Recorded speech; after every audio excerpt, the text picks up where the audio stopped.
देवों का है जो स्थान, बसते हैं वहाँ चार धाम। महक है जहाँ फूलों की घाटी की, बात अलग है वहाँ की माटी की। भगवान शिव है जहाँ अखंड उस भूमि को कहते हैं उत्तराखंड। नमस्कार, आप देख रहे हैं कोटवार न्यूज और स्वागत है आप सभी का इस नए एपिसोड में। और मैं हूँ आपके साथ में अंशिका बुढ़ाकोटी। दोस्तों, आज जिस बारे में हम बात करने जा रहे हैं वो उत्तराखंड के हर गांव, हर शहर और हर पहाड़ी रास्ते से जुड़ा हुआ है।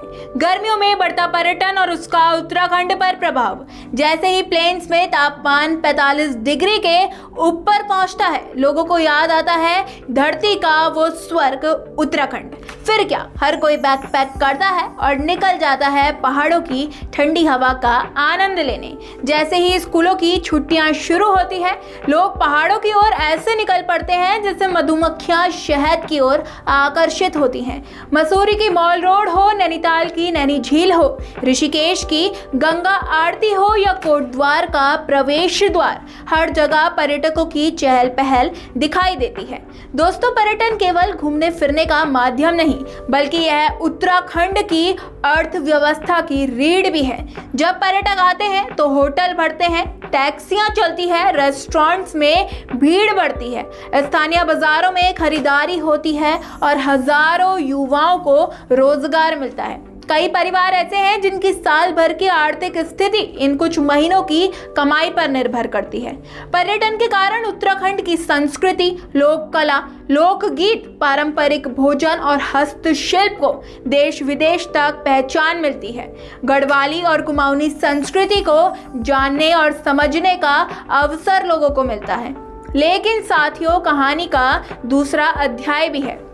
जितनी तेजी से पर्यटन बढ़ रहा है, उतनी ही तेजी से चुनौतियां भी बढ़ रही हैं। पहाड़ों की संकरी सड़कें कभी कभी इतनी व्यस्त हो जाती हैं, लगता है मानो पूरा भारत एक ही दिन में उत्तराखंड घूमने निकल पड़ा हो। कई पर्यटक सुबह ठंडी हवा का आनंद लेने निकलते हैं और शाम तक ट्रैफिक जाम का आनंद लेते रहते हैं। पहाड़ों में कूड़ा कचरा भी गंभीर समस्या है। कुछ लोग प्राकृतिक सुंदरता की तस्वीरें तो हजारों खींचते हैं, लेकिन अपने पीछे छोड़ा गया प्लास्टिक उन्हें नहीं दिखाई देता। ऐसा लगता है कुछ पर्यटक यादें कम और कचरा ज्यादा छोड़कर चले जाते हैं।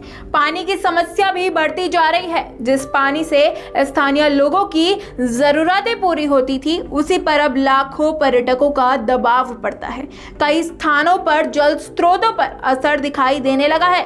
इसके अलावा जंगलों पर दबाव, ध्वनि प्रदूषण, अवैध निर्माण और पर्यावरणीय असंतुलन जैसी समस्याएं भी सामने आ रही हैं। अगर यही स्थिति रही तो कहीं ऐसा ना हो लोग जिस प्राकृतिक सौंदर्य को देखने आते हैं वही धीरे धीरे कम होने लगे। अब जरा हल्के फुल्के अंदाज में सोचिए, पहले लोग पहाड़ों में शांति खोजने आते थे, अब पहाड़ शांति खोज रहे हैं। पहले पर्यटक पूछते थे यहाँ कितनी ठंड पड़ती है, अब स्थानीय लोग पूछते हैं आज जाम कितने किलोमीटर का है। और कई लोगों की यात्रा का उद्देश्य इतना ही रह गया है, 4 फोटो खींचो, 2 रील बनाओ और कैप्शन लिख दो, लॉस्ट इन द माउंटेन्स। जबकि असलियत यह होती है कि वो पार्किंग में ही खोए हुए होते हैं। लेकिन इसका मतलब ये नहीं है कि पर्यटन बुरा है। पर्यटन उत्तराखंड के विकास का इंजन है। जरूरत केवल इस बात की है कि यह जिम्मेदार और टिकाऊ पर्यटन बने।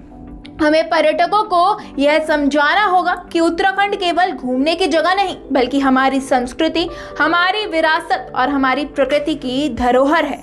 यदि हम पहाड़ों को साफ रखेंगे, जल स्रोतों को बचाएंगे और पर्यावरण का सम्मान करेंगे, तभी पर्यटन का असली लाभ मिलेगा।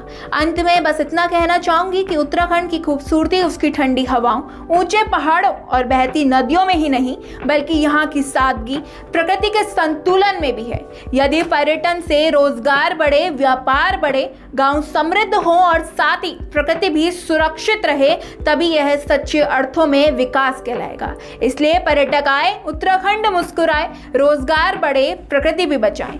धन्यवाद।